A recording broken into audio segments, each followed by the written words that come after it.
The whispering pines. Towering pines stand as silent guardians, their needles casting long, eerie shadows across the forest floor. The air hangs heavy with the scent of damp earth and decaying leaves.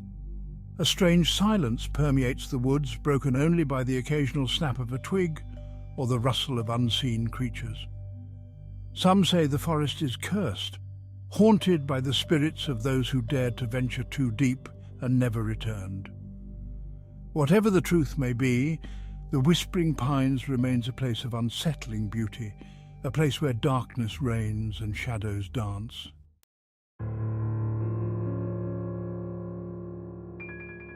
At the edge of this foreboding woodland lies a small, isolated town. The townsfolk are a hardy lot, their faces weathered by the harsh winters and their eyes holding a perpetual look of apprehension. They know the secrets that lie hidden beneath the trees, the darkness that lurks just beyond the tree line. They warn outsiders to stay away, their warnings laced with a mixture of fear and resignation. They tell tales of strange lights in the woods, of disembodied voices carried on the wind, of people vanishing without a trace. The town lives under a perpetual shadow, the fear of the unknown woven into the very fabric of its existence.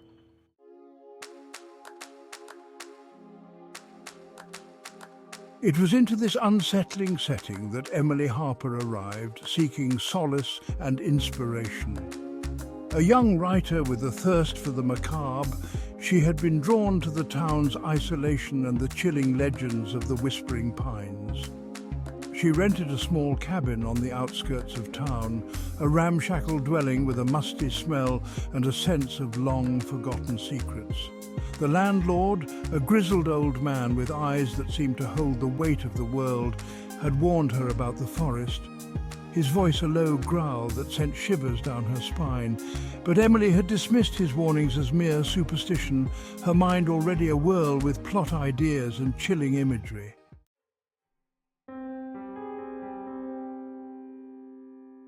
The cabin was small and cramped, with low ceilings and creaking floorboards. Dust motes danced in the faint rays of sunlight that filtered through the grimy windows. A musty scent hung in the air, a blend of damp earth, decaying wood, and something vaguely unsettling that Emily couldn't quite place. She unpacked her bags, her fingers tracing the spines of her well-worn copies of Poe, Shelley and Stoker. She arranged them carefully on a rickety table, her makeshift writing desk, and gazed out the window at the imposing silhouette of the Whispering Pines. The wind howled through the trees, its mournful cry sending shivers down Emily's spine.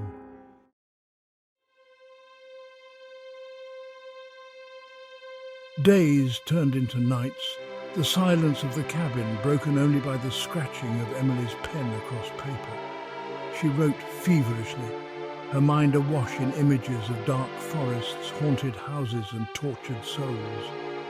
The isolation of the cabin, once a source of comfort, began to weigh on her. She took long walks through the snow-covered countryside, trying to outrun the growing sense of unease that clung to her like a shroud. The townsfolk, their faces etched with a lifetime of hardship and suspicion, greeted her with wary curiosity, their words clipped and their gazes guarded.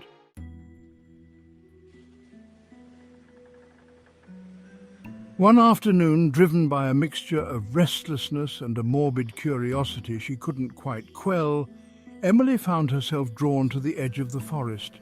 The trees loomed before her, their branches interlocked in a tangled embrace that seemed to block out the sun. She hesitated for a moment, a shiver running down her spine, before stepping across the invisible boundary and into the woods. The sunlight, already weak, struggled to penetrate the dense canopy, casting the forest floor in perpetual twilight. The silence was broken only by the crunch of her boots on the snow-covered ground and the occasional snap of a twig beneath her feet. The wind whispered through the trees, carrying with it a faint murmuring that sent shivers down her spine.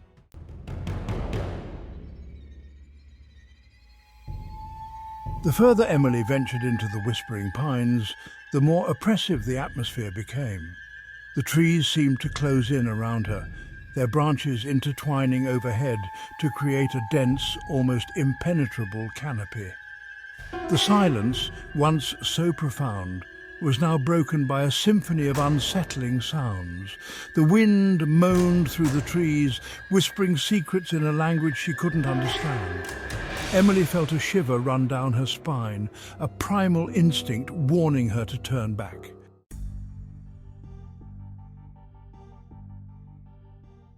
The trees of the Whispering Pines were unlike any Emily had ever seen. Their trunks were gnarled and twisted, their bark covered in strange, almost grotesque patterns that resembled faces frozen in expressions of silent agony. As she walked, Emily couldn't shake the feeling that she was being watched. She felt a presence behind her, just out of sight, its gaze burning into her back like a physical sensation. The whispers seemed to grow louder now, a chorus of disembodied voices swirling around her.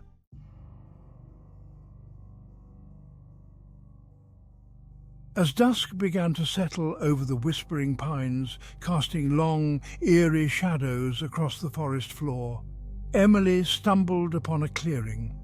In the center of the clearing stood a small, dilapidated cabin, its wooden walls blackened with age and decay.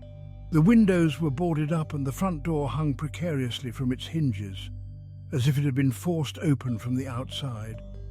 A sense of unease washed over Emily, a primal instinct warning her to stay away. But her curiosity, always her downfall, outweighed her fear. With a deep breath, Emily pushed open the door and stepped inside.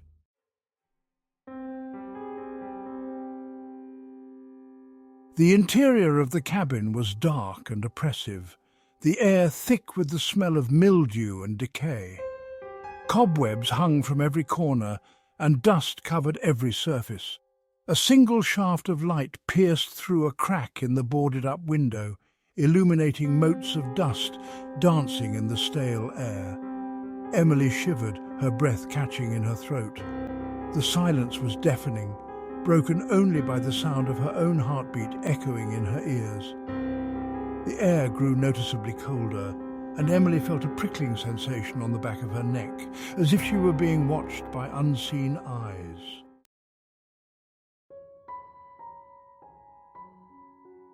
In the far corner of the cabin, Emily noticed a small wooden table, its surface barely visible beneath a thick layer of dust and debris.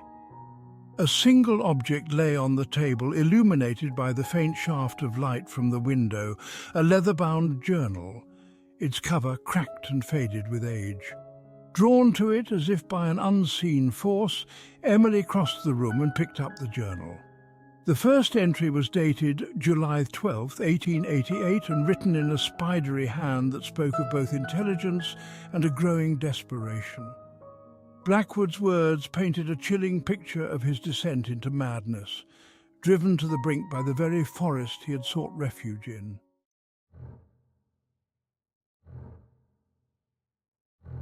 Emily's heart pounded in her chest as she read Blackwood's final entry, scrawled in a frantic hand that betrayed his growing terror. "They are here," he wrote. "The whispers have grown into screams. They are calling me, beckoning me deeper into the forest. I cannot escape them. The trees, they watch me." The air in the cabin seemed to crackle with a strange energy, and the faint whispers she had heard earlier intensified, morphing into a cacophony of voices that seemed to press in on her from all sides. She had to get out of the cabin, had to escape the suffocating darkness that seemed to be closing in on her.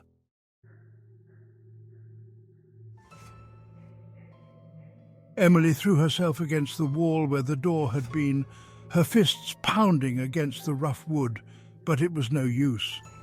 The cabin held her captive, its timbers groaning ominously around her like the bars of a prison cell. Desperation clawed at her throat, choking her screams into muffled sobs. Summoning a surge of adrenaline, Emily whirled around, her eyes scanning the cabin for any possible escape. The single window, though boarded up, offered a glimmer of hope.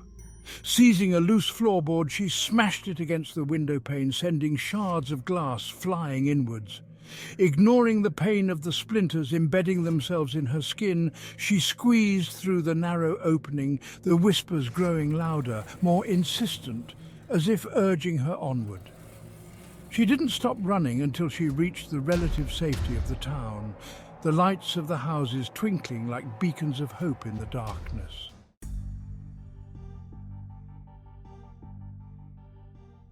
Emily pressed her back against the rough-hewn logs, her chest heaving. The cabin, once a place of morbid fascination, now felt like a tomb. The air hung heavy, thick with the scent of decay and despair.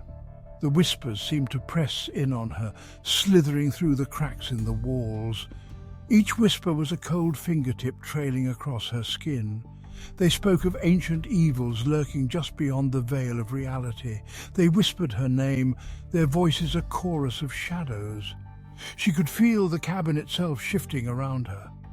It was as if the structure was alive, feeding on her fear.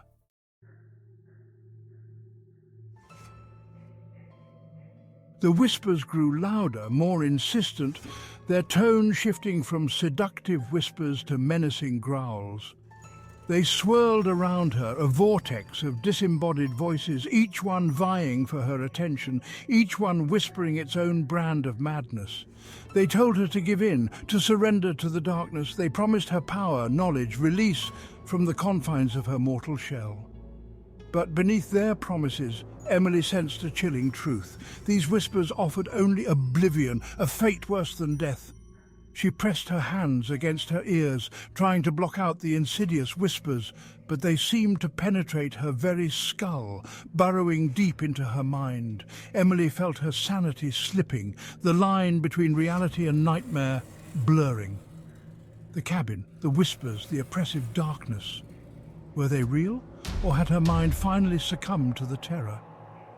She closed her eyes, willing herself to stay anchored to reality. She clung to the memory of sunlight, of laughter, of the world beyond the suffocating darkness of the cabin. She had to escape, had to break free from the whisper's grasp before they dragged her down into the abyss.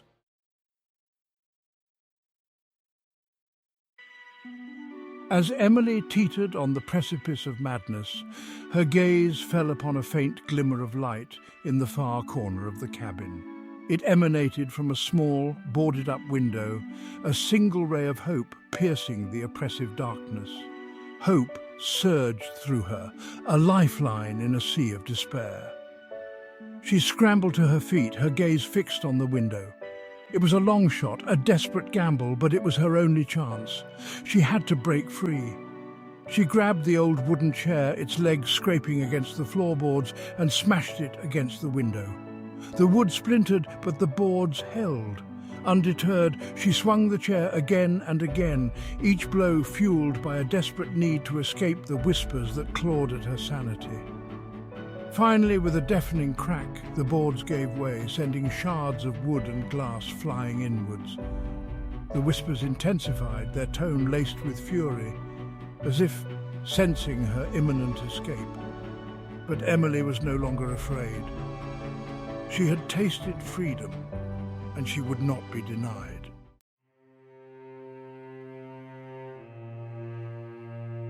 Emily emerged from the woods, her clothes torn, her face scratched, her eyes wide with terror. She stumbled into town, a wraith-like figure against the snow-covered landscape. The townsfolk, faces etched with fear, ushered her into the warmth of the general store. She sat huddled by the fire, trembling, her gaze fixed on a distant point. Words tumbled from her lips, fragmented and incoherent. The townsfolk exchanged knowing glances, their silence speaking volumes. Emily never fully recovered from her ordeal in the Whispering Pines.